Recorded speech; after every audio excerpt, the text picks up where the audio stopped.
In the 1970s and 1980s, Rodney Dangerfield was one of America's best-known comedians, and his standard line was, I don't get no respect. And that's happened a lot in my life. And I think that's part of modern living, that's that we're looking for respect and we often don't get it. Christy, thank you for that title. Thank you for introducing me. Good morning, everyone. There's one time in my life, though, that I have gotten more respect than I ever deemed possible.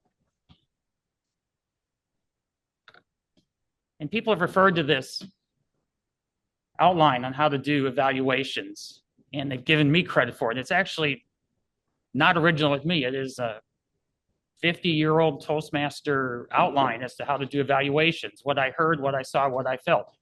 At the same time, people give me all the credit for providing this way of doing evaluations.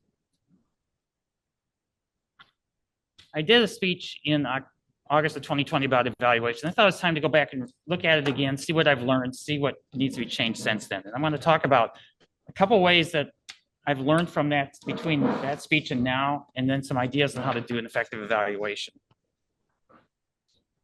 Too often we think that we want to go down the middle.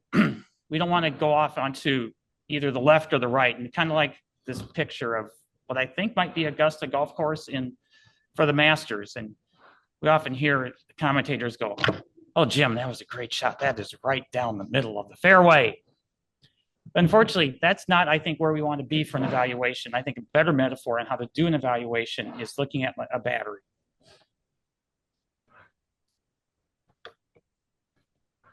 Where the battery has positive and negative connections. And in my view, evaluations need to fall where that blue arrow is right now. Where majority of this evaluation is positive and there is feedback as to how to get better.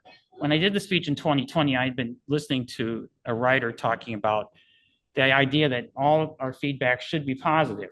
And I was quoting that and beginning to think, well, maybe that's what Toastmasters needs to do, is just make the evaluations completely positive and get away from the negative of that. And she had mentioned a study, Terry had mentioned the study from Marcus Buckingham and Ashley Goodall about that the need for feedback is probably wrong, that people want attention for what they do best and not get into feedback. And this has been quoted from Harvard Business Review, Why Feedback Fails. And it's still quoted. It's an article that gets mentioned a lot. I was thinking through that, and what is the difference between evaluating a piece of writing and evaluating a speech? And I think this is where, when I started thinking through this, that there is value in providing some negative feedback during an evaluation. So as Terry would look at her writing people, the people that she's coaching and mentoring, she would be looking at their writing, their essays, their online posts, their articles, and they would be looking at writing. But when we're looking at speaking, there's a range of other actions that come involved with speaking. Not only are we hearing how the person is putting together the ideas in the speech, we're often looking at the slides. Are the slides effective? Did they help make the point come across? Along with those technical points, we're looking at other aspects of giving a speech. We're looking at and listening to voice. Is the pitch right? Is it fast? Is it slow? Is it high? Is it low? We're looking at facial gestures. Are they effective? Are they congruent with what the person is trying to say in that? We look at gestures. Are they appropriate? Are they too big? Are they too small? Are they meaningful? Are they at the right time? We often look at movement, especially if we have maybe a wider camera. We can say, is the person using the area correctly? Is he tied down to the lectern too much? Is he moving too much?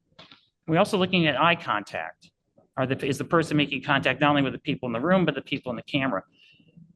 There's a lot of things going on in speech, and I don't know if anyone's ever pulled all of that together perfectly in one speech. I've often said that there is no perfect speech, and I can understand by listing this now. There are a lot of things going on in speech that have to be done, and I'm not always aware of my feedback, how I'm coming across in a room. It's easier for writing to be able to evaluate what the person is saying, but to go through that entire list of not just the writing, but the slides, vocal variety, facial gestures, body movement, eye contact.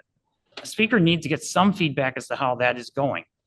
So I'm going to back away from saying that our evaluations need to be completely positive and know that we have a role of providing an idea in each evaluation as to how to improve. So let me share you some ideas and thoughts as to what I believe are important to do an evaluation.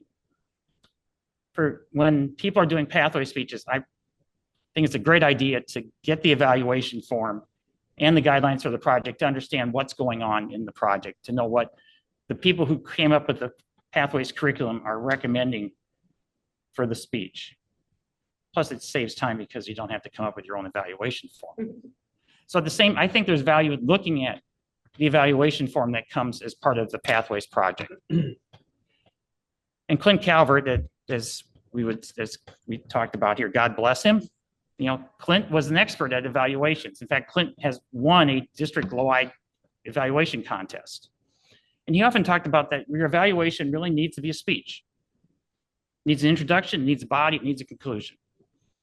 And that is a trick to pull off in between the time the person's done speaking and the time the evaluator's coming up to deliver that. That is a challenge. Clint pulled it off. And I try to do that.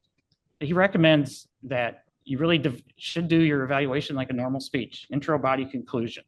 And it's hard to pull off, especially if we're looking through a list of areas to at least mention or which areas to mention in the evaluation and to come up with an outline.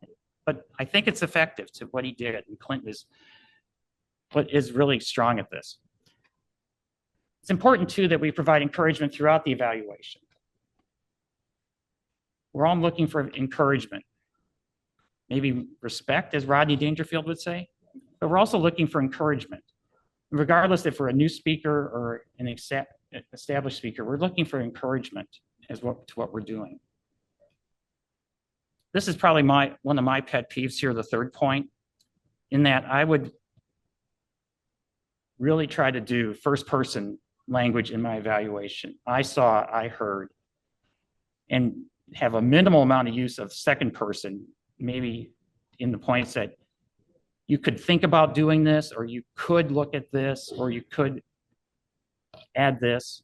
And I would definitely get away from the use of the third person instead of we heard this or we saw this. I think that it's the evaluator's job to own the evaluation and not to embed or include the entire group into that evaluation. I think it's important that we own the evaluation. It's our insights, it's our thoughts, and not to get into the idea that we're bringing in the entire room in person and virtually.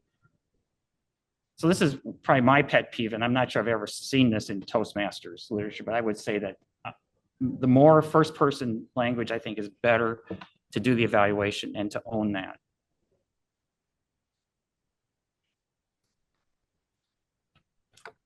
And this is one thing that I struggle with, is that really the evaluation is not a recap of the speech. It's important to touch on points of how the content, but I would say that the evaluation needs to look at other areas, maybe some of those topics in the presentation of pausing and pacing and eye contact and gestures, and not get into a lot of recapping of the content. That's already been done in the speech, and it probably is taking time away from the other ideas that need to come out in the evaluation. And I would say use the topics that are listed in the project form, or use one of the generic forms, what I heard, what I saw, what I felt. Another generic form that has been being used more often now is what worked well, an idea for a short-term improvement, an idea for a long-term challenge. And that's been more common now as Pathways has rolled out, to do what worked well, something short-term, something long-term. I still think that regardless of where we are in our speaking journey, that we can deal best with one improvement or challenge in any one evaluation. Work on one improvement, one challenge, because it's hard to work on multiple changes at the same time. And I would say to bring up one idea at a time to do that. Now, the idea will depend on the level of the speaker. We might, for a beginning speaker, we're really trying to be encouraging and yet provide something that they can immediately use in their next speech. For an advanced speaker, it may be something that they're not aware of. It may be more technical. It may be more of a small point that would make them more effective. So the improvement really needs to be dependent on where that person is in their speaking career. At the same time, for evaluators, I feel it's important to say that not to undervalue your insight. I think that we bring our opinions in. It's like Dan Bieber, a former member of this club, used to say, we have opinions. They're like noses. We all have them. At the same time, they provide insight. And I would say when we get to the point in evaluation, providing that idea of challenge or change, that we don't undercut it, that we bring it for what it is. I think evaluations are the point where in our process that we need to be careful. Evaluations can provide a lot of help. At the same time, evaluations that are too far on the negative side can really lead to a lot of pain. And it's hard to sometimes find that place in there where we're encouraging and yet providing insight. When it's done right, we can be a source of an encouragement to the person, and we can receive respect. Back to you, Madam Toastmaster.